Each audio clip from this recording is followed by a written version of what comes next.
Hello everyone and welcome to the first bonus lecture in Rapid Revision of Orthopedics by Dr. Prateek Joshi, and this lecture is on postgraduate entrance study techniques. Now before I start on to the actual topic, I would like to extend a huge thank you to all my friends who liked, shared and subscribed to this channel. For those who have not subscribed or shared this channel, please put it across to your friends and subscribe so that as and when I put up some new content, it will be delivered directly to you. So moving on to today's topic, that is postgraduate entrance preparation tips and tricks. Now the reason for taking this topic is because of the recent COVID-19 crisis. Most of our study techniques, especially for those who relied on studying in a group or studying in a library, they have taken a major hit, and therefore what we require is an overhaul of the studying techniques and a look into some personalization options to make your strategy fit you as a person, so that you can make the most of the kind of time and the kind of effort that you're going to put in. Now, as we all know, the postgraduate entrance pattern is a changing pattern. Earlier we had the state and the all India entrance, then there was the NEET, and now we are looking at a next or a national exit examination.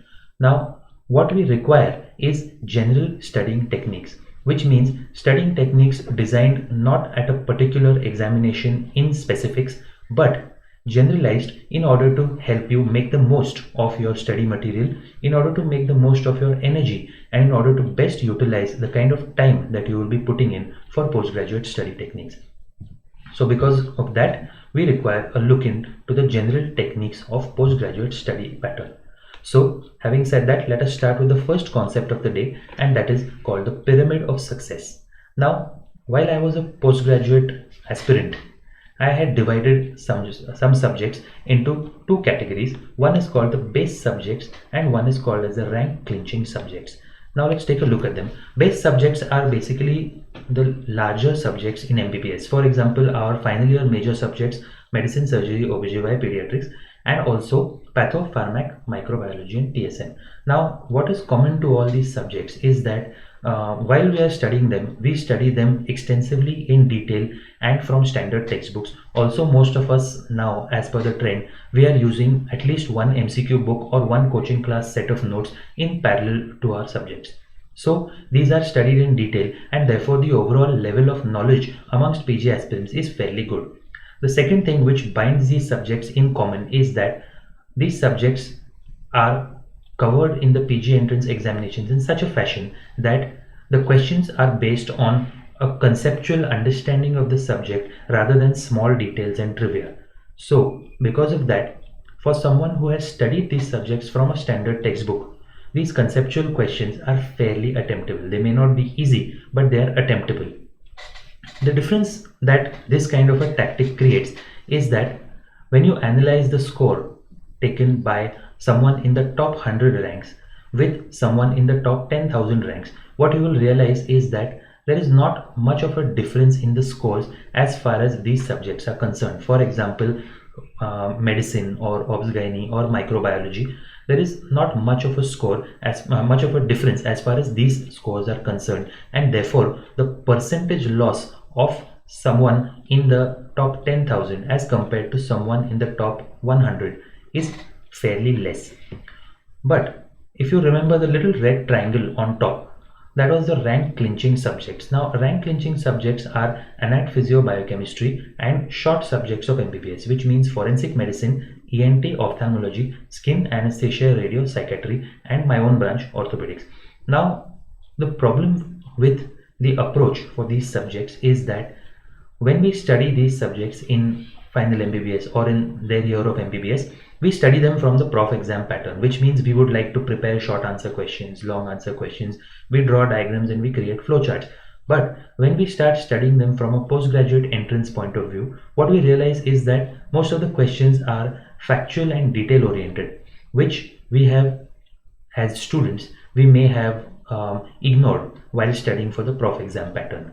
So what happens is that the percentage losses in these subjects are more, which means a person who is in the top 10,000 will lose much more of his marks per short subject as compared to a person who is in the top 100.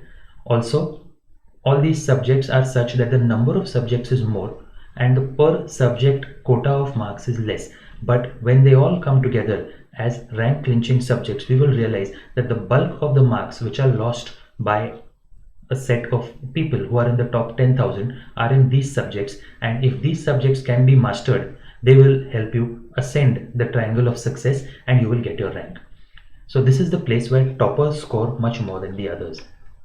Now, the second concept for the day is the building of a basic knowledge bank, which means that as and when you start studying, you will have a lot of sources of information from where you can get MCQ worthy data. For example, there will be the notes of any coaching class which you have attended or this online coaching which you may be attending. Secondly, it could be your MCQ books which you have bought off the shelf, and other sources. You have your internet, you have YouTube lectures, you have all these things. Now what matters is that if you were to revise all these things in situ the way they are, there is not enough time to revise all these things together and you will end up losing out on this material. And therefore what matters is to consolidate all these things into a basic knowledge bank.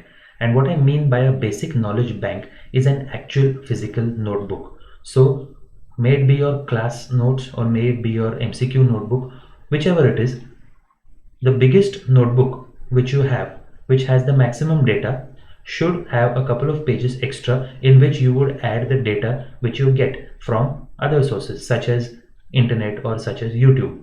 And this is called building your basic knowledge bank. Now obviously this basic knowledge bank is subject wise, and once you have built your basic knowledge bank, you have to move on to conceptual and factual. Now moving on to conceptual and factual means that you have to build up your basic knowledge bank and then divide the data in your basic knowledge bank into conceptual versus factual. Now what exactly is conceptual and what exactly is factual? Now conceptual is basically your base subjects. So it is those where most of the questions are asked on a conceptual basis, whereas factual are pieces of data which you need to memorize. For example, be it scientists, be it most common causes, be it vectors from PSM, be it CD4 count in microbiology, these are all factual data. The reason why we have to divide this is because once you divide it here, you will decide how to divide your time amongst these subjects as in when you start studying. So this is called as an MCQ timeline. So starting here is today. This is where you are starting to study, and all the way down this timeline here, right at the bottom, is the day of the exam. So this is the amount of time that you get, and on the y-axis here we have the relative emphasis, which means how much time and how much energy do you plan to devote as time goes by to conceptual and factual. Now closer to today or closer to the start of your preparation, the vast majority of your time is best given to conceptual subjects and a very small amount should be devoted to factual. The reason is that early on in your preparation, conceptual subjects will be a little hard to grasp. It takes some time and it takes a lot of energy to build up these concepts. At the same time, if you spend a lot of time on this factual data, it's going to evaporate because most of the factual data is volatile. As you go down towards the exam, you will realize that conceptual data takes less and less time as the concepts become stronger and stronger, and the time which you save in doing conceptual data can now be devoted to factual data. So as and when you go ahead in your preparation scheme, the time saved because the concepts are becoming strong can now be devoted to factual data, and therefore your relative emphasis to factual data goes on increasing. Towards the end of your preparation, conceptual data will be a very small portion of your studies because most of these concepts are now well fixed in your system and you don't have to revise them on a daily basis, and factual will be the most of your studies because these things are volatile and they are best revised properly before the exam so that you can utilize this data before it evaporates. So this is the MCQ timeline. This was something which I used in my PG entrance and it worked out quite well for me. Now, topic based study is the future of postgraduate entrance examination. Meaning what? That if you have a certain topic which has been covered in this year's exam as an MCQ, then it is likely that the topic itself will be repeated next year. Not the topic directly, but maybe a different question with different options, or something opposite to the topic, or something related to the topic, or something in physical proximity in the given textbook. Now let us take an example. These are questions from the Maharashtra Postgraduate Entrance Exam of 2016, and I draw your attention to this one, question number 42, related to goal number 5 of Millennium Development Goals. Now the answer to this was maternal health. Now if we were to do topic based study on this particular topic, so topic based study for Millennium Developmental Goal number 5, I would like to study what are the other MDG components, which means if this is number 5, how many of them are there in total and what are they? Then if this MDG goal number 5 has some sort of subheadings, I would like to study how many subheadings it has and what all are those subheadings. Third, now since this MDG is related to maternal mortality, I would like to study other maternal mortality related work such as maternal mortality indices, causes of maternal mortality, so on and so forth. And the last is what is in physical proximity in the text. Now physical proximity means that in a standard textbook, the topic which is next to the topic in question is also a high yield topic. It could be asked in the next year. For example, this is a representation of the page in the standard textbook where the Millennium Developmental Goals are given. Now this is blurred out for copyright purposes, but what I wanted to point out was the square in the bottom right corner.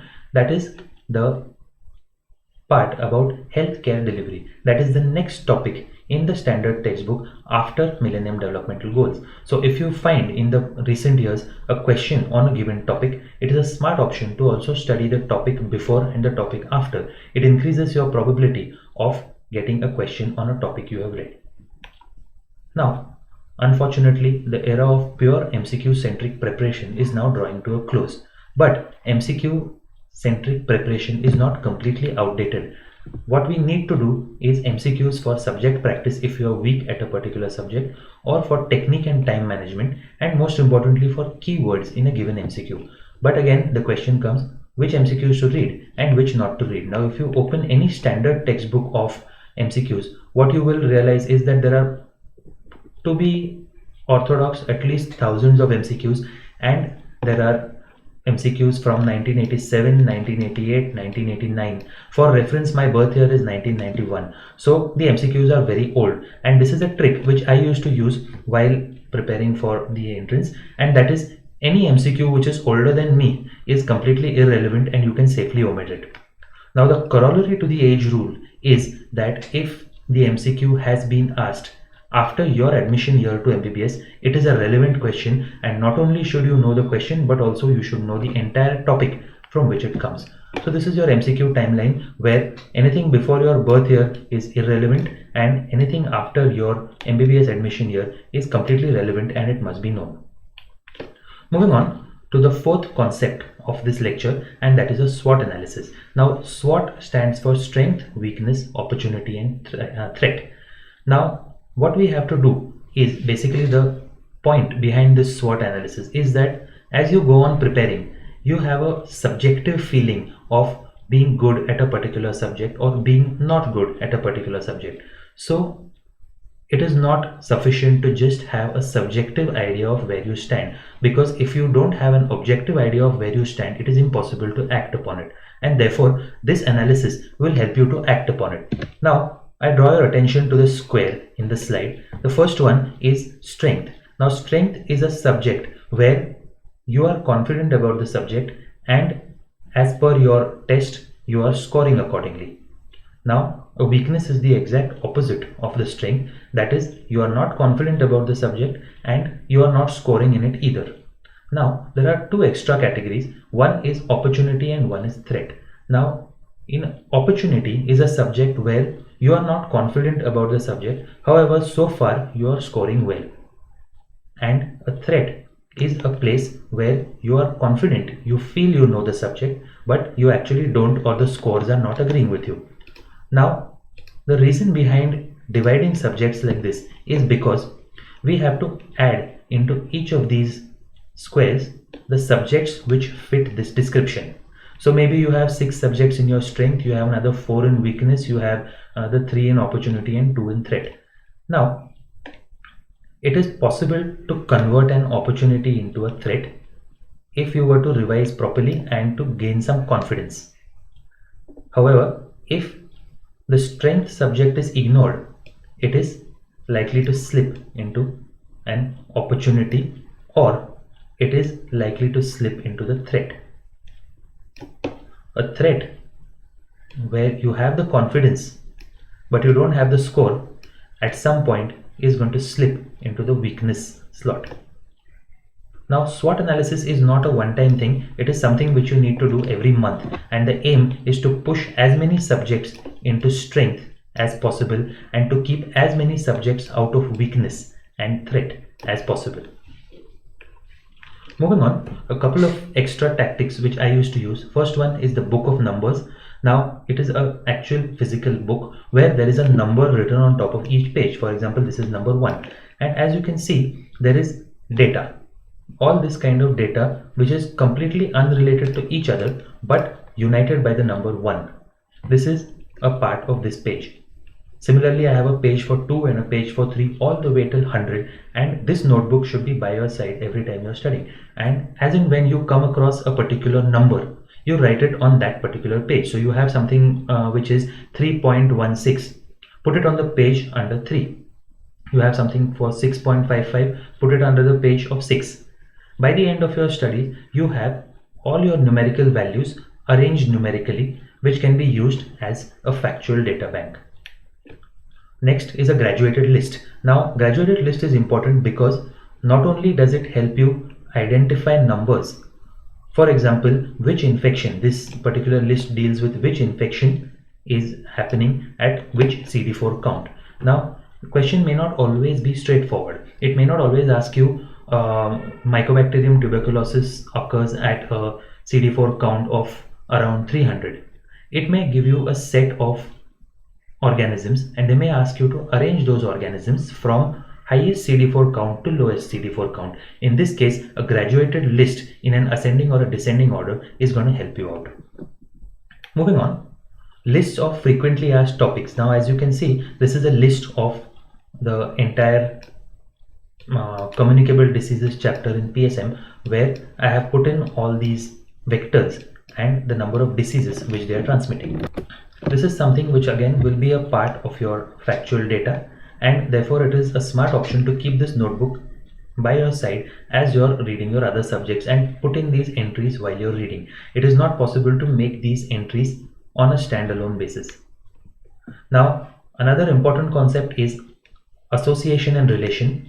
Now, MBBS is always full of these little allegories. This looks like a tomato, this looks like an onion, this looks like a starry sky. A smart option is to put all of them together. Here I have put something related to onions. So you have onion skin appearance of kidney in malignant hypertension, you have onion skin arteritis in SLE, you have onion skin appearance of the bile duct in primary sclerosing cholangitis, so on and so forth. The advantage of this is that you would not confuse these conditions when they are all together. So you know that all of these are divided by their etiology and united by being onions. And this is possible to make for many of these appearances because a lot of these appearances are common across medical science. And of course, most famous is one-liners. Most common this, least common that. It is also a smart option to put all these aside together and mug them up as factuals. So the take-home message for this lecture was that firstly, you will require different study strategies for conceptual topics and factual data. Second is that knowledge of the subject is not specifically enough. Not only is the knowledge not enough, you have to know the proper timing of when to study it and when to revise it so that you will maximize your retentivity. Third is that MCQ based preparation is only for repeat questions and for the technique of MCQ solving, and only select questions have to be solved. And most important is that time management in the preparation phase as well as in the exam is important. So this was my 2 cents about postgraduate entrance exam techniques. Please get in touch with me. My contact email is in the channel information. You can hit me up on Facebook or Instagram, and you can leave comments for feedback or criticism or anything else that you feel. And of course, like, share and subscribe. Put this across to all your friends and let me know how you like it. Thank you and have a nice day.